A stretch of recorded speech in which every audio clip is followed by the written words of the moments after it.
It is pretty windy out there right now. This was the scene on Broadway in Chelsea, where police say some sheetrock apparently blew off a building there, damaging some cars below.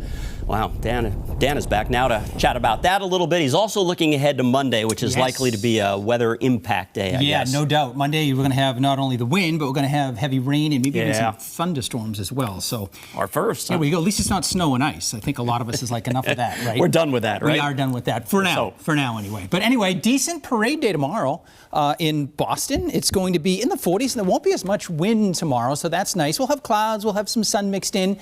So not a bad Sunday, but then the showers will start to roll in late Sunday night into Monday morning. And then we are talking about a soaking rain for Monday and some good downpours into Monday night. Not that it's going to be raining straight through, but it rains, it could absolutely pour out. And we're going to have strong gusty winds, especially late in the day into Monday night coming in out of the south. There'll be maybe even some thunderstorms as well. And then behind the system, it is blustery and seasonable by the middle of next week. But for the parade tomorrow, temperatures around 11 o'clock will be in the upper 30s. We'll be in the mid 40s, low to mid 40s in the afternoon. A lot of clouds, but some sunshine as well. So if you are going to the parade, or for that matter, just going to be spending time outdoors, it doesn't matter the temperature now. We're into what? The middle of March. So that March sun angle is getting up there. It's equivalent to September sun angle as well. So just make sure you have plenty of sunscreen if you're going to be out and about, especially if you're spending lots of time outdoors. And there'll be a lot of clouds, but there'll be some sunshine mixed in as well. Meanwhile, our storm system is just beginning to develop now. It's going to pick up Gulf of Mexico moisture, and it's going to move right up into, well, not over New England. It's going to be off to our west.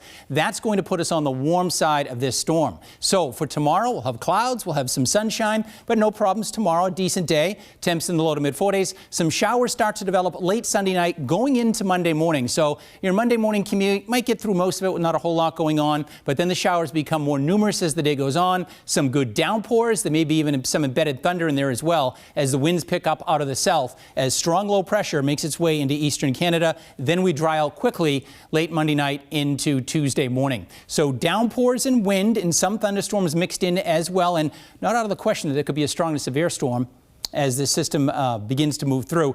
It looks like the heaviest rain might be from like mid-afternoon through the wee hours of the morning, Monday going into early Tuesday morning, and southerly gusts between 40 and 60 miles per hour. Obviously, that can lead to some tree damage and wire damage as well. There'll be more the exception than the rule, and anywhere between about 1 to 3 inches of rain by the time it's all said and done. So this computer model, for the most part, says, yeah, about an inch of rain. I wouldn't be surprised if there was more than that. Notice there'll be some heavy rains across Connecticut, but that could easily make its way into eastern Mass. There is a high wind watch that's in effect for late Monday night into Tuesday morning. So those winds are really going to start to ramp up as we go into Monday night. Again, this may be a bit conservative, especially out across the Cape. Winds could be gusting to 60 miles per hour. Localized flooding's a possibility. Wind damage a possibility as well. And some river and stream flooding, especially as we go into Tuesday after the storm.